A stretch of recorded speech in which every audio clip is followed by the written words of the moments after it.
There is a form of love that speaks in silence, a hidden current flowing beneath the noise of daily life. It is not expressed in declarations or promises, but in subtle gestures, quiet presences, and wordless constellations of care. Carl Jung, in his deep exploration of the psyche, understood that the soul does not communicate in language alone. It reveals itself through unconscious patterns, spontaneous behaviors, and energies that bypass the ego's control. When someone truly loves, their actions carry an unseen resonance, an emotional vibration that emerges from the depths of the unconscious and reaches you not as explanation, but as feeling. These signs are rarely performed with intention. In fact, the person showing them often has no idea they are doing so. That is what makes them so pure. While the persona may craft polished words and the ego may fabricate affection, the unconscious cannot lie. It slips through in glances, in tone, in the instinct to protect, in the sudden silence that feels safe rather than empty. These are the symbols of authentic connection, not because they are dramatic, but because they are real. Jung believed that the soul communicates through archetypal signals, and love, in its truest form, is an archetype of union. It moves through us without permission, and when it does, it leaves traces that are not shouted, but felt. Today, we are going to explore 6 of those secret signs, those small but profound moments where someone's love reveals itself without a single word. What you are about to see may challenge how you've always understood love. But once you recognize these signals, you will begin to sense a deeper truth. That love, when it is real, does not need to announce itself. It already speaks through the soul, the unconscious synchronization. There are moments in life when two souls meet beneath the surface of awareness, and something ancient stirs. What unfolds between them is not merely affection or compatibility, but a silent harmony that defies logic. Carl Jung called this phenomenon emotional synchronicity, a spontaneous resonance that reveals itself not through words, but through mirroring movements, shared silences, and instinctive attunement. When we observe two individuals deeply connected, we witness a kind of invisible choreography.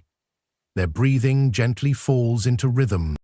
Their facial expressions mirror one another in unspoken empathy. Their gestures align, as if choreographed by some deeper intelligence. Contemporary science calls this neuronal mirroring, but Jung would say this is the soul recognizing itself in another. From a Jungian view, this synchronization is not learned or rehearsed. It is a reflection of something archetypal, a convergence within the collective unconscious. When two psyches touch in this realm, something beyond ego takes place. The animus and anima, the inner masculine and feminine principles within each individual, begin to recognize, respond, and harmonize. This alignment does not depend on gender or conscious desire. It is a soul recognizing soul. Jung wrote that when two personalities meet, it is like the contact of two chemical substances. If there is any reaction, both are transformed. Emotional synchronicity is this alchemical reaction. Its most profound expression is often revealed in moments of hardship. In a crisis, the person who truly loves you will not need words to understand what you feel. They will sense your emotional weather before a word is spoken. They will intuit your need for stillness, for presence, for care, and they will respond with instinctive precision. A patient named Maria once shared, "I was drowning in stress but hadn't told anyone. When my partner walked through the door, he simply said, 'Let's go for a quiet walk.' It was exactly what I needed, as if he had heard what I could not say." This is not mere coincidence. It is the manifestation of unconscious resonance. True love shows itself in the subtle ways someone meets your unspoken needs, without being told, without seeking praise. And even more remarkably, this synchronization is not bound by space. Jung documented countless cases of lovers, friends, and soul companions feeling each other's emotional states across vast distances. Through dreams, sensations, and shared symbols, the unconscious finds ways to speak. The essence of this kind of love is its spontaneity. It flows like a river, unhindered, needing no justification or planning. It is not a performance, it is a recognition, and when you experience it, something in you softens, not because you are convinced, but because you are seen. This is the first and deepest sign of true love, a wordless resonance where your soul feels mirrored, not in illusion, but in truth. The persistent positive projection, the mirror of your unlived self.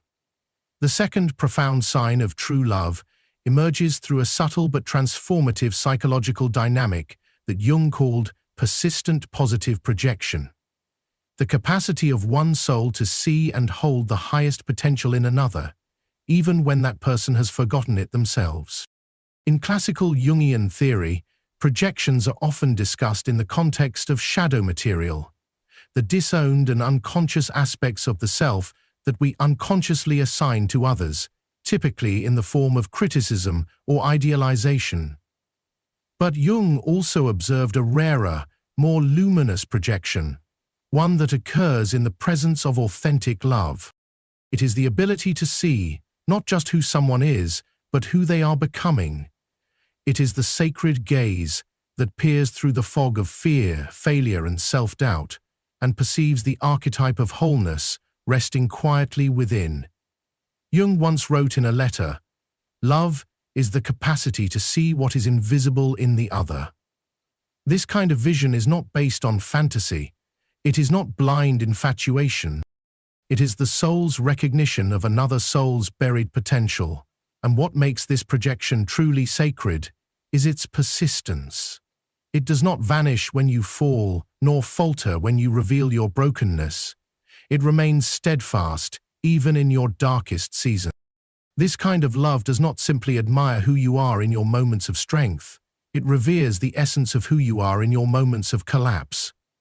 Joel, a 39-year-old university professor, once reflected, "In the depths of my depression, when I felt like an empty shell, my partner would gently remind me of my compassion, my insight, my brilliance. He held those parts of me like sacred relics I had forgotten I owned." This persistent, positive projection expresses itself in quiet, consistent ways. The person who loves you will notice your efforts, however small.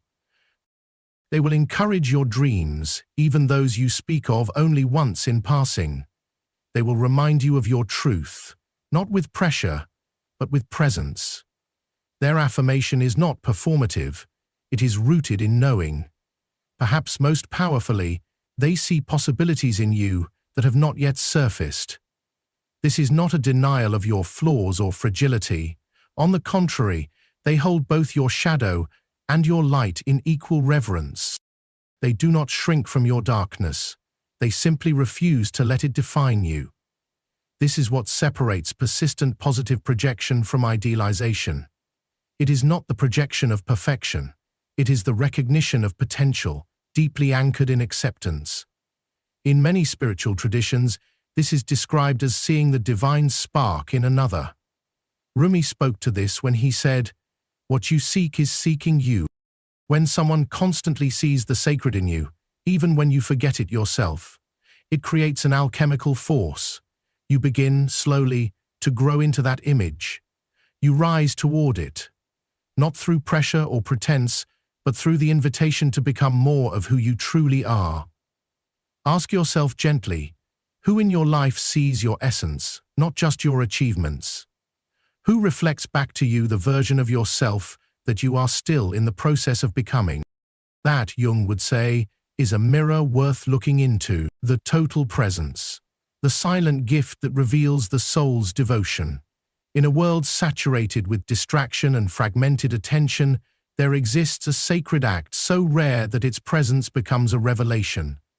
Jung observed that one of the most powerful indicators of genuine love is not found in grand gestures or eloquent words, but in the quality of presence one offers to another. It is the invisible thread that binds souls in silence, a depth of attention that reflects reverence for the being before us. This kind of presence is not merely physical proximity. It is a complete availability of the psyche, where cognition, emotion, energy, and spirit are all quietly attuned to the other. It is the state in which one becomes entirely open, unguarded, receptive, and engaged. The Zen concept of beginner's mind captures this spirit well. The capacity to approach the other without preconceived notions, to encounter them freshly as if meeting them for the very first time. Jung considered this the highest form of conscious relationship, where one no longer sees the other through the filters of ego, expectation, or projection, but allows the soul of the other to reveal itself. In contrast to typical social exchanges, where attention is scattered and interaction is often a competition of monologues, the person who truly loves you listens with a stillness that transforms the space. They do not just hear your words, they feel your pauses. They attune to the emotions behind your speech, to the meaning woven into your silences. They are not waiting to respond, they are witnessing you into being. As Jung wrote, the meeting of two personalities is like the contact of two chemical substances. If there is any reaction, both are transformed. But this transformation demands undivided attention, a surrender of the self into the moment. The signs of this sacred presence are quiet but unmistakable.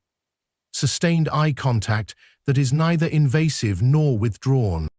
A facial expression that shifts with your emotion, mirroring joy, sorrow, or confusion with gentle empathy. A body that turns fully toward you, not distracted, not distant, but present.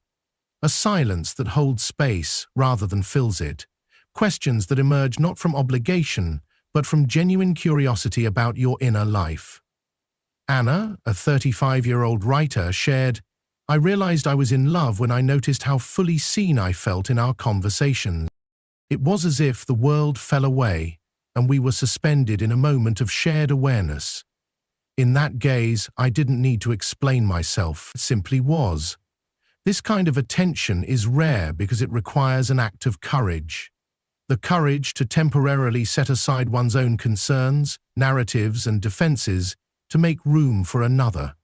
Jung understood this as a form of inner sacrifice, a momentary letting go of the ego's grip to create what he called a sacred container, a psychic space in which authenticity can unfold.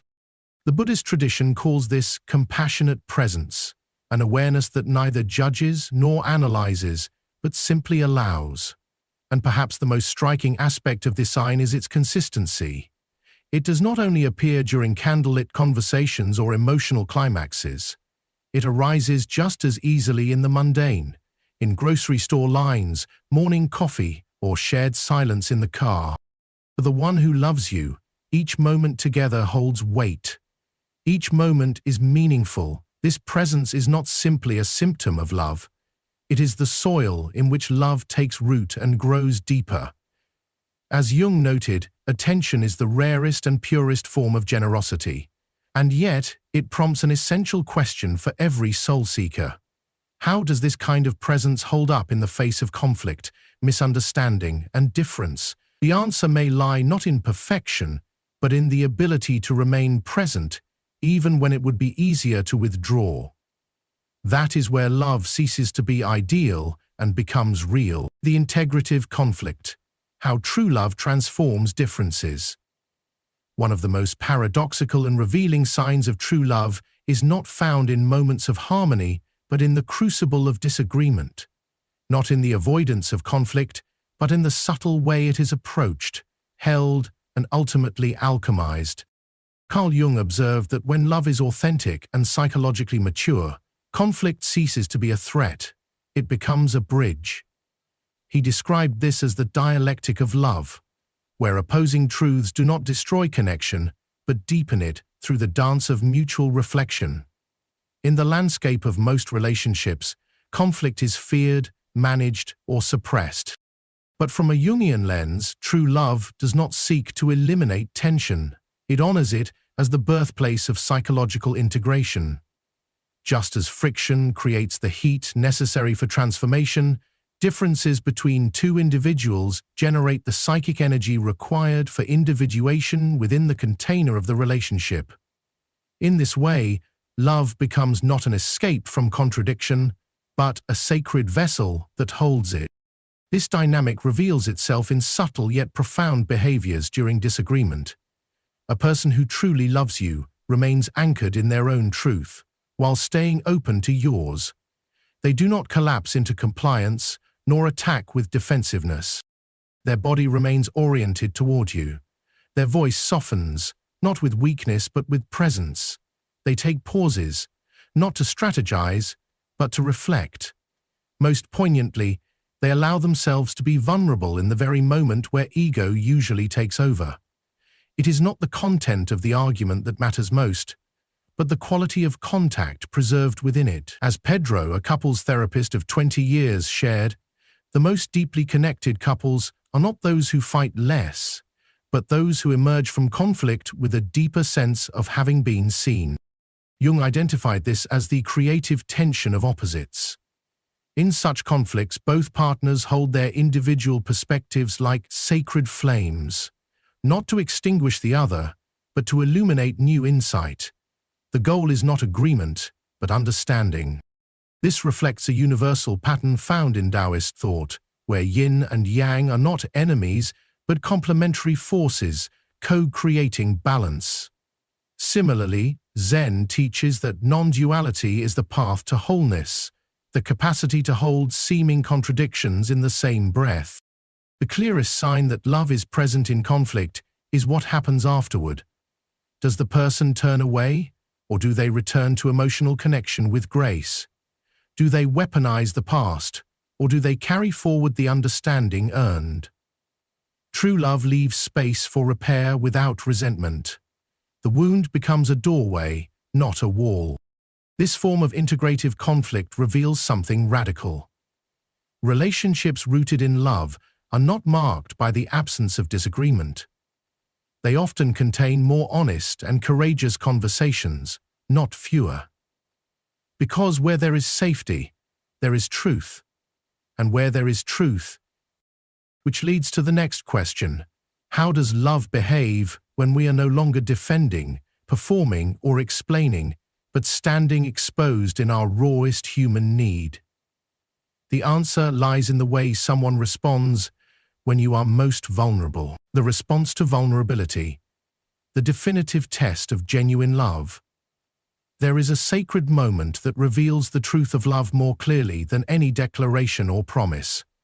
It arrives not when things are easy, but when you stand bare in your humanity, stripped of defenses, revealing your deepest wounds, fears, and hidden insecurities. Carl Jung regarded this moment as a psychological crucible, a rite of passage in relationships, for it is here, in the exposure of raw vulnerability, that the archetype of true love either reveals itself or collapses. This is not a moment for performance. It is a descent into the soul, a threshold where all masks fall away and only what is real remains. Jung understood that love is not measured by how someone embraces your strengths, but by how they hold your brokenness. The person who truly loves you will not flinch in the face of your darkness. They do not withdraw, deflect, or diminish. Instead, they move closer with a quiet, reverent presence. This movement is subtle but unmistakable. It is in the softened gaze that holds eye contact without pity. It is in the open posture that does not turn away. It is in the silence that does not rush to fix, but creates space for your inner world to exist exactly as it is. Jung described this as the alchemy of presence, where love becomes the vessel that contains pain without judgment, where the self does not need to fragment in shame, but can remain whole in its exposure. Louisa, a psychologist who works with trauma survivors, calls this rare phenomenon the sacred response to vulnerability. She explains, "It is not what someone says, but what they do not turn away from. It is the unspoken message, 'I see you, I am not afraid of this. I am staying. This quiet staying becomes an anchor in the storm, a mirror that reflects your worth even in your emotional disarray. Across spiritual traditions, this capacity to remain with suffering has long been honored. Indigenous cultures regarded it as soul-tending. Christian mysticism called it compassion, in its original etymology, to suffer with. In Buddhism, it is known as compassionate abiding, the ability to witness pain without resisting or fleeing it. The absence of this response is equally telling. Those who are not grounded in genuine love may react with unease. They might change the subject, minimize your pain, offer unsolicited solutions, or store what you reveal to weaponize it later. Jung recognized this as a projection of their own unprocessed fears. They cannot sit with your vulnerability because they have not made peace with their own. The deeper the shadow is revealed, the more clearly the inner posture of the other is illuminated. As Jung wrote, in the deepest darkness, the nature of light is most apparent. In this way, vulnerability becomes a kind of psychic litmus test. It is nearly impossible to fake or sustain the right response without an authentic emotional foundation. What emerges in this moment is not performance, it is essence. Roberto, a 45-year-old consultant, shared a story that captures this truth. For years, I carried a secret terror of failure. When I finally voiced it to my partner, she did not try to cheer me up. She did not offer advice. She just stayed with me, quiet, steady, present. It was then I understood how deeply I was loved. This experience marks more than just a comforting exchange. It initiates a transformation.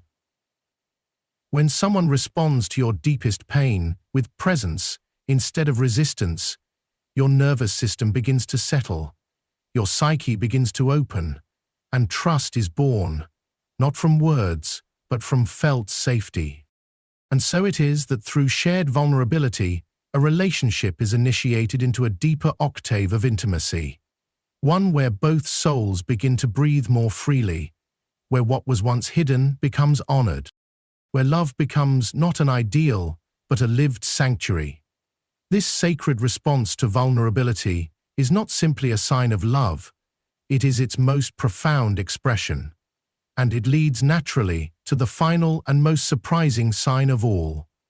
The way true love manifests not just in the grand moments, but in the small, the ordinary, and the beautifully mundane. The presence in the little things, the final revelation of authentic love. The last and perhaps most transformative sign of true love is not found in grand gestures or poetic confessions, but rather in the quiet rhythm of the everyday. Carl Jung, ever the observer of the soul's hidden language, noted that the sacred often reveals itself not in the spectacular, but in the ordinary, illuminated by genuine presence. Authentic love is most clearly revealed in the small, repeated gestures that emerge from an unconscious devotion, a kind of inner vigilance, where the other is softly held in one's awareness, even amid the routine of life. This kind of love does not announce itself, it simply lives. Jung called this kind of awareness attentive presence at the edges of consciousness. And it can be observed in the countless ways one soul makes space for another without demand or spectacle. A hand instinctively reaching for yours in silence. A blanket pulled over your shoulders without a word. The memory of your preferences is kept alive in the details of daily habits.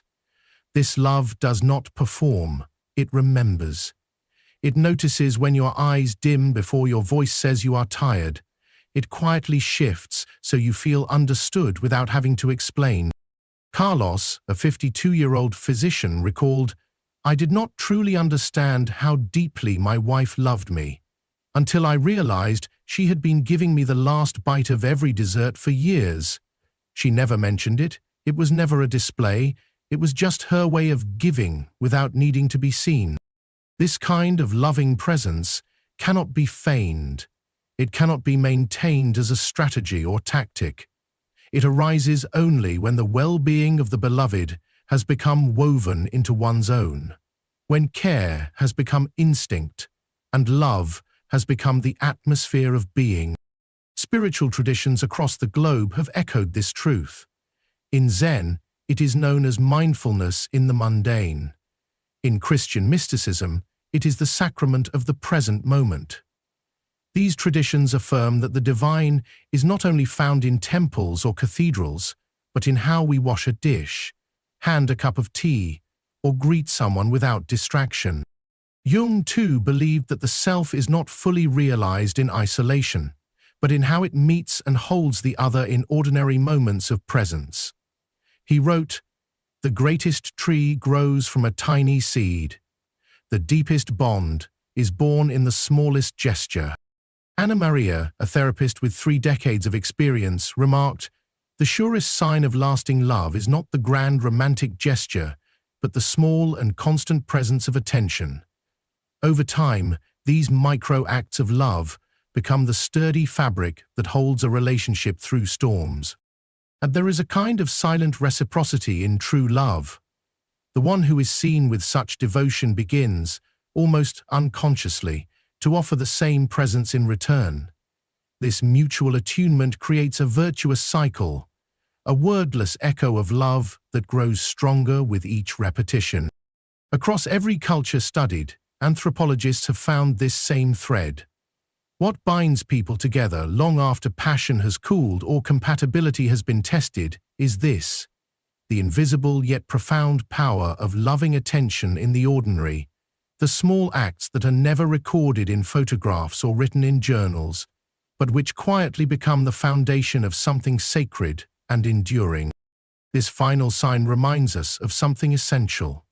True love does not live in the spotlight. It does not demand applause. It exists in the pause before speaking, the remembered detail, the unspoken gesture of care. It is found in the gaze that lingers, in the hand that reaches back, in the mundane acts made holy by presence.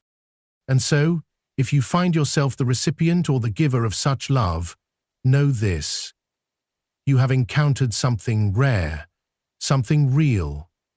Not the fleeting fire of infatuation, but the quiet light of a soul recognizing another in the little things.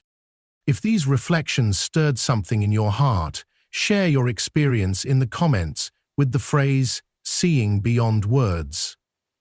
Let us continue honoring the subtle, sacred signs of love together. And remember, the deepest truths are not shouted, they whispered in the details. If this message stirred something inside you, don't stop here. The next video will take you even deeper into the journey of healing, growth, and self-discovery. It might just be the breakthrough your soul has been waiting for. Tap into it now. Hit subscribe, turn on notifications, and join a community committed to truth, transformation, and real inner change. You're not alone on this path. I'll meet you in the next video, where we continue becoming who we were always meant to be.